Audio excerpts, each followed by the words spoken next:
Pessoal, falar um pouco das polias do virabrequim dos motores EA211 3 cilindros. Nós temos dois motores com essa configuração. Um que é o TSI Turbo, com injeção direta, e o outro que é o MPI, que ele é um motor aspirado com injeção indireta. Tá? Vamos lá então.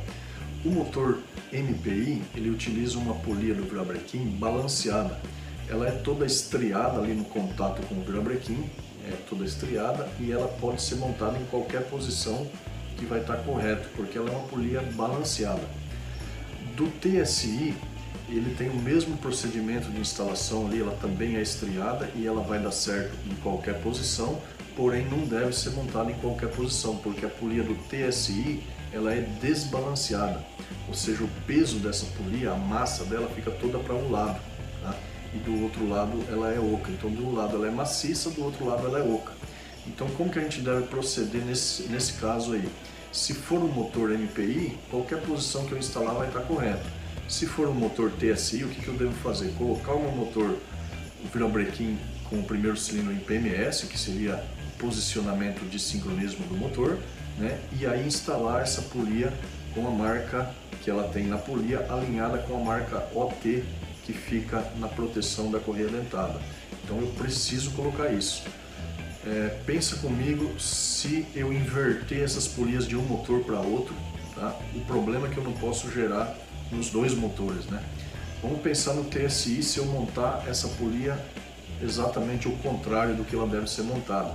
Então, em vez de o peso dela ficar para um lado, o peso vai ficar para o outro.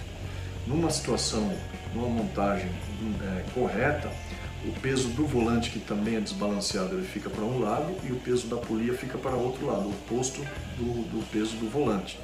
Como o volante só dá certo em uma posição, eu não tenho como errar a montagem do volante, mas a polia ela dá certo em qualquer posição, então eu posso inverter. Em vez de eu deixar os dois pesos, um para cada lado, eu posso acabar deixando os dois voltados para o mesmo lado. E isso pode me gerar uma vibração muito grande no motor, inclusive a quebra do meu virabrequim. Tá? Então você imagina, eu montando os dois pesos para um lado, quando esse motor girar, ele vai dar aquela chicotada, e aí é onde que pode acontecer inclusive a quebra do virabrequim. Um virabrequim desse você não vai comprar por menos de R$1.200, R$1.500. Agora você ainda imagina todo o trabalho que você vai ter para substituir esse virabrequim. E aí eu te falo de mão de obra, de peças, bronzeamento, juntas, etc. Então assim, tem que ter esse conhecimento, tem que ter muito cuidado. É uma pegadinha porque as duas acabam sendo muito parecidas visualmente, as duas dão certo uma no lugar da outra, né? Então eu tenho que saber, eu tenho que ter esse conhecimento aí para poder mexer nesse motor aí, nesse quesito aí, beleza?